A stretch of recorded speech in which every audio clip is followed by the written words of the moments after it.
So let me tell you a story about this guy, Tom. He's an engineer, and at just 43 years old, he walked away from his 9 to 5 at Ford.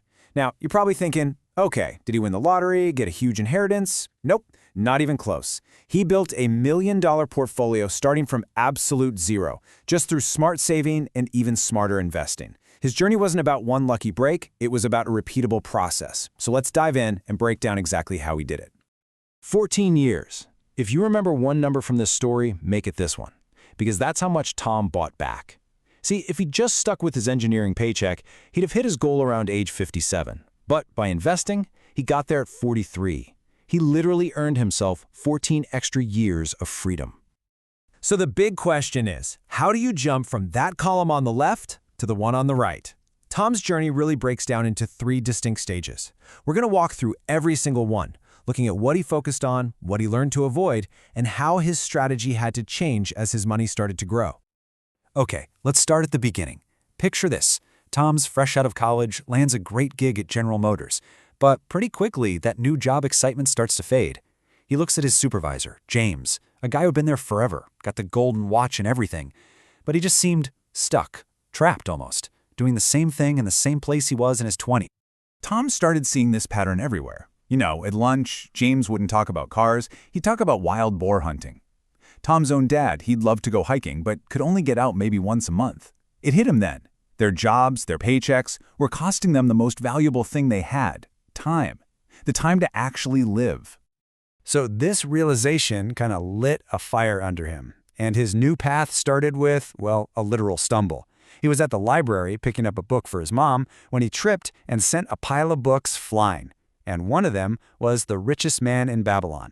Its promise of an assured road to happiness felt like exactly what he'd been looking for. That book taught him this one incredibly powerful principle. He realized his supervisor, James, wasn't paying himself first. He was paying for hunting trips and new gear first. And here's the key. At this early stage, when you're just starting out, your savings rate is way, way more important than your investment returns. So Tom got to work, setting aside $1,000 a month right off the top. Okay, so he's saving money. Now what? Well, like a lot of us when we first start, he had to figure out what to do with it. And he immediately made a beeline for the top of what I like to call Mount Stupid. You know that dangerous place where a tiny bit of knowledge makes you feel like a genius? After reading another book, he ended up on Reddit taking hot tips on some totally unprofitable nanobiotech companies. And at first, it was incredible. His $5,000 doubled in just 1 week. He felt like a total genius. And then the floor fell out. The whole thing came crashing down, and his investment plummeted 60%. This was his first real lesson in the Dunning-Kruger effect, that classic trap where you don't know what you don't know. He went from that peak of overconfidence right into the valley of, oh no, what have I done? But here's the most important part of this little disaster. While the percentage loss was huge, the actual dollar amount was small enough that he could earn it back in a couple of months. He wasn't wiped out. He didn't have to quit the game. He just learned Warren Buffett's 2 most famous rules the hard way, and honestly, that lesson was priceless. All right, on to stage 2. This is where things get really interesting. This is the point where your investment returns actually start to move the needle in a big way. As Charlie Munger famously said, that first 100,000 is well, let's just say it's a real grind. But you have to get there. It's the fuel you need to really ignite that compounding engine. And Tom really got this. He understood it deep down. So when his parents offered him 10 grand for a down payment on a house, he actually said no, thank you. He knew from all his reading that at his age, a house was a liability, not an asset. He just refused to pull the plug on his compounding machine when it was just starting to warm up. Now, Tom's new strategy was the complete opposite of his friend Steven's. Steven calls him up one day, all hyped about this new startup, the Walmart of the metaverse. So Tom asks a simple question. What's the PE ratio? Just a basic way to see if a stock is cheap or expensive. Steven just laughed. See, Steven was chasing the story. Tom was looking for a good price on a real business. Tom was basically living this Buffett quote. He wasn't trying to be a hero and make these brilliant, impossible predictions. He was just trying not to be an idiot. He started investing in simple, boring, understandable businesses. Think Google, think Microsoft, but only when their PE ratios were low. He was just looking for those one-foot hurdles he could step over easily. So this next phase, from $100,000 to $1 million, this is the long haul. It's the most challenging part, psychologically. And it started with a huge test for Tom. His buddy Steven calls him again. But this time, he's calling from a brand new silent Tesla. That Walmeta thing went public, and Steven became a millionaire overnight. Tom's little $500 bet turned into 12 grand, but man, it still stung. This became Tom's mantra. He had to repeat it to himself. All around him, his colleagues were trying to one-up each other. New car, fancy dinners, you name it. And a part of him, of course, wanted to join in, to show off that he was doing well too.